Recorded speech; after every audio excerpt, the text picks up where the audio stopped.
going on, guys? It's Matt here, and today we're going to be talking about the 7Artisans 50mm f/0.95 lens.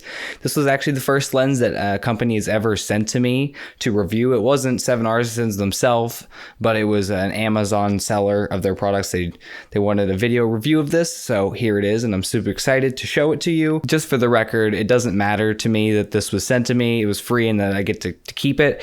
That is not going to affect what I say in this review. I'm going to be completely unbiased and honest with you because I really like doing these reviews and I want you to actually be able to trust what I have to say. So yes, if there's something I don't like about this, I will let you know. I'm going to let you know about any problems, and I'm going to be completely objective. So with that being said, I've been shooting with this lens pretty regularly for about a month, a little over a month, I feel like. And it's pretty much been my main lens in this time, so I've got plenty of use out of it. I've got a lot of example shots. You saw some at the beginning of this video. And I have a lot of thoughts about this lens. I didn't want to miss anything, so I have a detailed list of notes here of points I want to hit about this lens because I really have been keeping track of all of my observations since using it. So starting off, we're just going to talk about the physical build of the lens because that is something that 7Artisans really emphasizes and focuses on whenever they make a lens. And the end product and the result of this lens is really great in my opinion as well. But you can tell there was a lot of thought and effort put into making this a nice experience to use. So I feel like it should definitely be talked about first. So just like pretty much every lens that you can use on a Fujifilm camera, because by the way, I have this for Fujifilm X Mount, it has a full metal construction. But I gotta be honest, I had a friend who isn't in even cameras at all. And I was super excited, so I was showing my friends, like, hey, I was sent to this to review, and they were checking out, and they're like, this is a really nice premium feeling lens. And then in comparison, one of my friends picked up the Fujifilm 35mm 1.4, which I'm filming this on right now. It's a beautiful lens, but he picked it up and he said that it felt cheap because he had just held this lens in his hand. And part of the premium feeling of it is it's got a heft to it. It's pretty heavy, actually. It's over a pound, which is pretty heavy for Fujifilm X Mount. Let me give you the exact weight. It is 416 grams for my American viewers out there, or 14.7 ounces. It definitely is front heavy on any smaller bodies, like the Fujifilm X-T10 is the specific one that I have, and I prefer to use it on my cameras with bigger grips. Like I have a wooden grip on my X Pro 1. I think this is perfect using with that camera. Any camera that doesn't have a grip, my hand definitely gets tired because this has that heft to it. And part of the reason it has that heft is, I mean, it's all metal and glass. There's no electronics in here either, so no EXIF data. You don't get to remember which aperture you shot at, which kind of sucks, but it's a fully manual lens. So yeah, 100% metal and glass. I also really like the cap on it. It has friction based. It slides right off. Wow, look at that front element. So that's the 0.95 front element. Let me open up this. Aperture has 13 blades in it, so it's super round. Look at that. So you are letting a ton of light in, and obviously that's the main selling point of this lens, is that it's 0.95. But yeah, you're letting in a ton of light. It's a low light beast, which I'll talk about. And there's also a lot of imperfections at 0.95, as you kind of would have expect. But yeah, that's why this thing is so heavy. Just the glass, I mean, that front element alone has probably a lot of heft to it. But another thing that I noticed is this front element, it's like a dust magnet for real. I feel like I'm constantly blowing dust off of it or brushing it off with a little lens brush. I don't know if it's just the coating on the outside or if it just seems that way because it's so much bigger. There's a bigger surface area to collect that dust, but it really feels like it's a dust magnet. It's kind of crazy. As I briefly mentioned, the Aperture has 13 blades. So because of that, it has a much more round shape as you're stopping it down. I have an extreme example I'll actually show you. One of my grandma's old film cameras only has like 5-bladed aperture, and you can really see it's like the shape of a pentagon. And a lot of Fujifilm cameras, they might have 8 or 9 bladed apertures. And what that just means is you actually can see the shape in the bokeh. It's not going to be a perfect circle. It's going to be whatever shape that is. So the more blades your aperture has, the more like a perfect circle it looks. So that's a nice thing about this. But to be honest, if you're trying to get bokeh balls in your shot, you're probably going to be shooting it wide open. And in that case, you get really, really noticeable football bokeh shapes. I just think, I mean, you could really say this just has a lot of character at 0.95. The imperfections, honestly, they do kind of add up to an interesting character. And I kind of like the 0.95 images out of this, even though they're not perfect, but I'll keep touching on different things about that. But we're still on the physical build of this. I kind of wish that this was shipped with a lens hood, to be honest. It doesn't actually... Anywhere that I've seen, I don't really see anywhere where it says what the front element millimeter size is for filters or third-party lens hoods. But I wish it had the ability to have a lens hood, because it really flares pretty easily at 0.95. Your image is already pretty low contrast there, and it's easy to completely like wash out your image. So having a lens hood would be nice for that. It has this really cool where the lens actually mounts to the camera. I'll get some B-roll of this. It's a nice dark like gunmetal shade instead of just the regular silver you see in most lenses. So that kind of sets it apart. It makes it look interesting. And also all these really specific engravings on the lens here that tell you your focus distance, they're all engraved, and the 50 millimeters is engraved and all the aperture numbers. So that's really nice, and it gives that feeling of quality. Like there was a lot of thought put into the building of this lens. To be honest, I don't use any of the focus distance things. I just eyeball it and use focus peaking, but I know there are photographers out there that do really appreciate that, and that gives that extra little bit of quality feel. Because it's a manual focus lens, it has a really, really great focus throw and aperture ring. The aperture is clickless, which video people might like. I don't know a lot of videographers that are changing their aperture in the middle of the shot so often that they really look for that in a lens, but maybe there are out there, I just don't know them.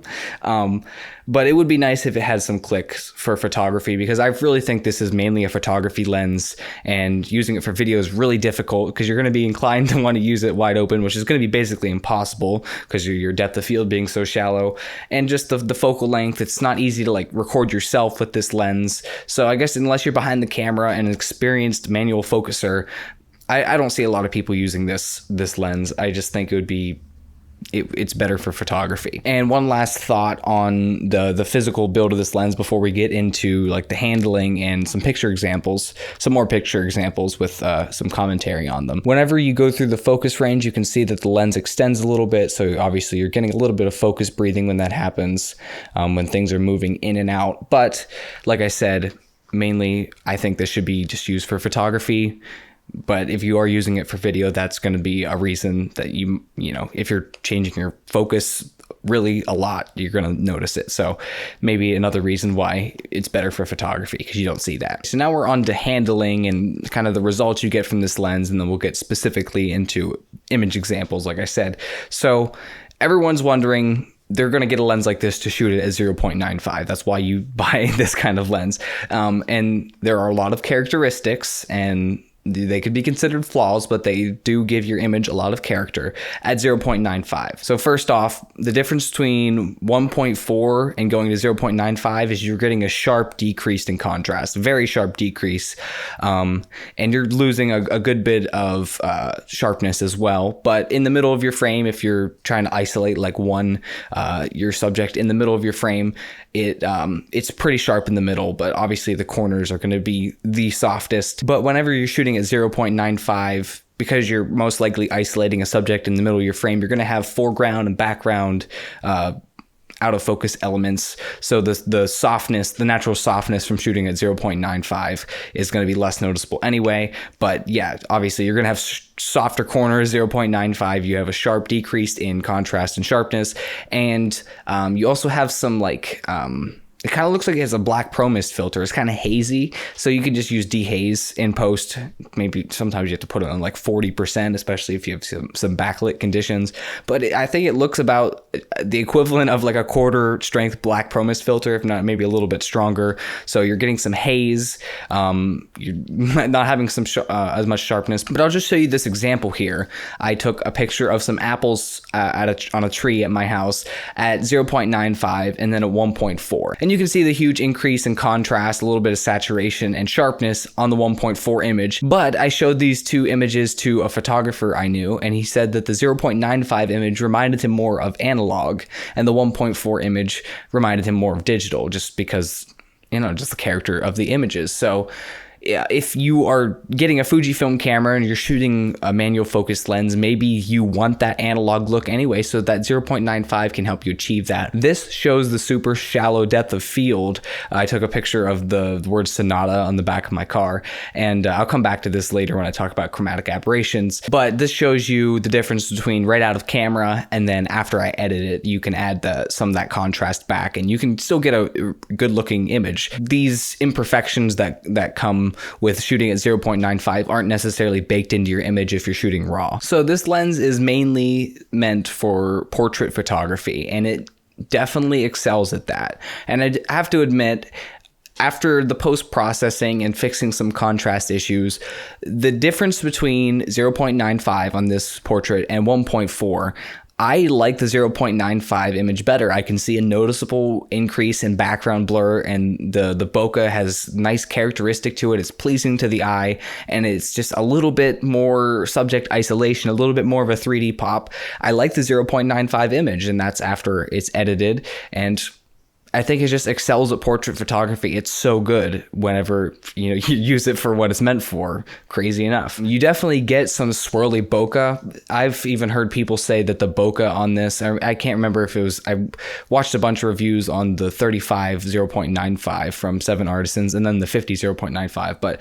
both of them have swirly bokeh, and I even heard someone say in a YouTube video that it was even swirlier than the Helios 442 lenses or whatever people buy specifically for swirly bokeh. And it definitely has an interesting, it goes like your subject's here, and it really everything does like swirl around it. The bokeh is swirly and interesting looking, and sometimes it's just downright weird, but like not in a bad way. Like on this image of my dog, I just thought it looked so odd behind him, but it was like really cool. There's actually like a really hard line depending on how you frame your picture. You can see a sharp line from the in focus part of your picture to the out of focus. It doesn't have a nice fall off like the 35 1.4 I'm shooting on right now. The Fujifilm first party lens is known for having that nice fall off from in focus to out of focus. And like I said, I have, especially this one picture I took of my dog, there's such a sharp line, and it's definitely looks a little unnatural. So the 0.95 in this lens, if you don't want to do a bunch of post-processing, like you can fix it for the most part, except for some chromatic aberration. Sometimes the CA,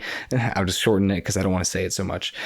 Sometimes at 0.95 on like a bright sunny day, the chromatic aberrations are so strong that you can't get rid of them in post without like taking full swaths of color out of your image, or especially if you have some green background and you're trying to remove green chromatic aberrations. It'll look weird. It just takes the color away from the other part of your image and you just can't get it quite right. So sometimes on a bright sunny day, I would just recommend shooting this at 1.4. You're going to get a lot sharper image, a lot more contrast, and it's going to be like a pretty usable image right out of camera, especially if you like shooting JPEGs. But the 0.95, whenever you're in a really low light scenario and you can put your ISO 800 instead of 1600, so you can get rid of a lot of that noise because you have a full extra stop of light.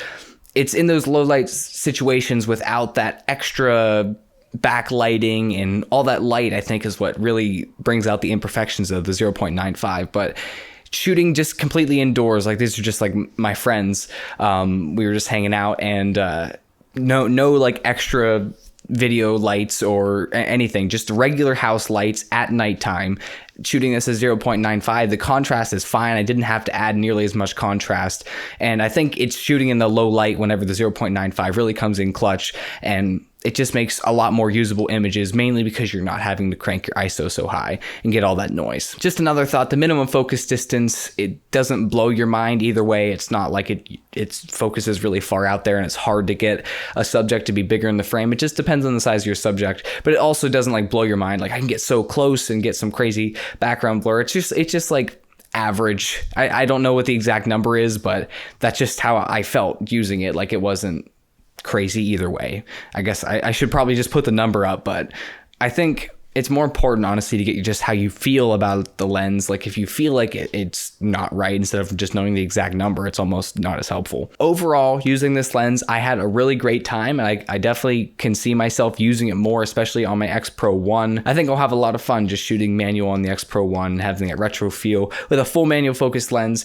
I didn't actually mention here, but because most people are concerned about the 0.95, but if you're watching this point, obviously you're listening to what I have to say. When you stop this lens down, you get extremely sharp images. I think you can shoot landscapes with this, especially if you're shooting at like f5.6, f8.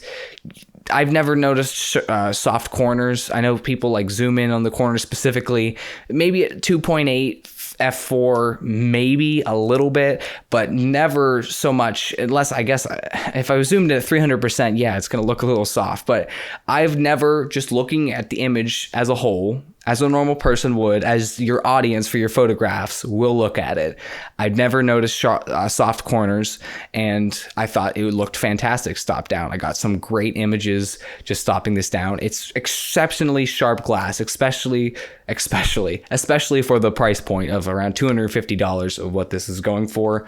Extremely sharp, extremely good value.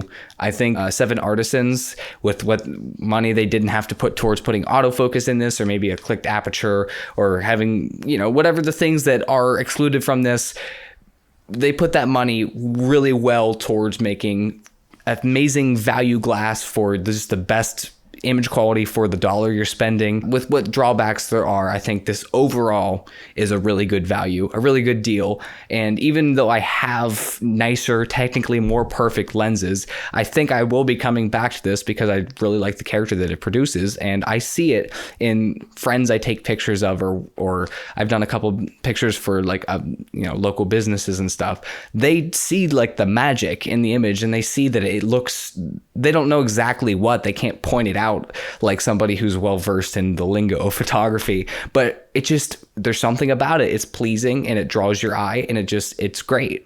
And I think people really react to it. And I think that's ultimately what you want with your photography. You want your audience to have a connection to what you make. And this helps you do that. The only other completely manual focus lens I've used up to this point, I guess I could eventually do a review on this, is this Pergear 12mm f2. But this 7Artisans just blows it out of the water. To be fair, it is like twice the price. This was like $130 lens, but it's really soft, and I'm just not inspired using this lens. It's kind of the focal length, but I think it's mainly just because I have to correct so many things. Like this Pergear lens has like a purple hue on all the images, and they all turn out super warm, but it just doesn't look good. Like, it's just not pleasing. There's a lot of editing that needs to come out of the camera to make these files look good, and this mainly has to do with like color shift changes. But with this, any editing that I have to do, the 0.95 50mm 7Artisans, it's just contrast and maybe a little bit of sharpness, but not nearly as much as the Pergear. Like, the result in this is a lot more pleasing. Like I said, I've only ever used the Pergear 12mm otherwise as a full manual focus lens, so obviously not super well versed in that, but that's just my thoughts based on my experiences. So I'll show you even more images than I've showed you so far in the video, and have some commentary over them of what I thought coming out of this camera. I'm going to read off this book, so if I have to cut back to this shot, I might be looking down.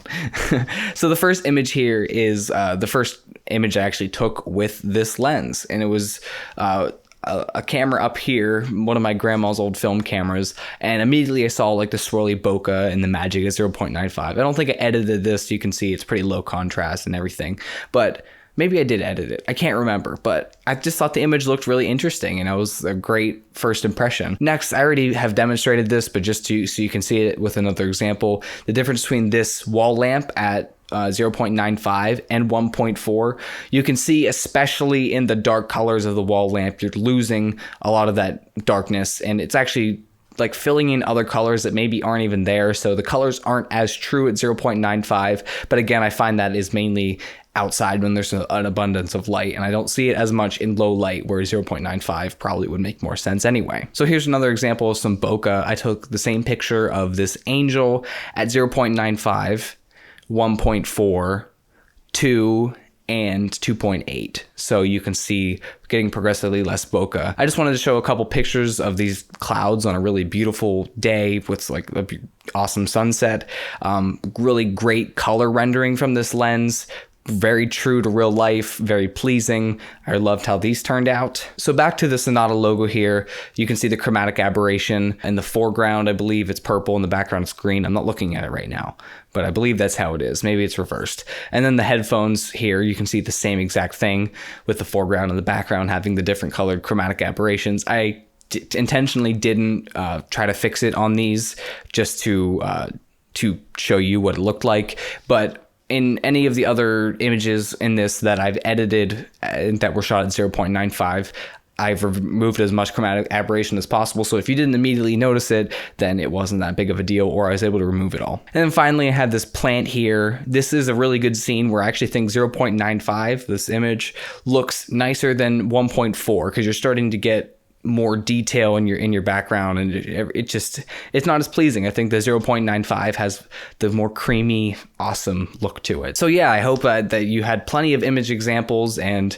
this review was nice and thorough for you. This is the first really thorough review I've done, I guess, that I've really intentionally have been writing down and making notes and trying to remember every thought that I've had on this. So this is actually also, wow, this has been by far the longest video I've done in terms of camera content, or probably anything on this channel. So I hope you enjoyed. I hope it was really thorough, and I hope that I helped you make a well-informed decision on whether or not you want to purchase the 7Artisans 50mm f/0.95 lens. Thank you so much for watching. I hope you enjoyed this review.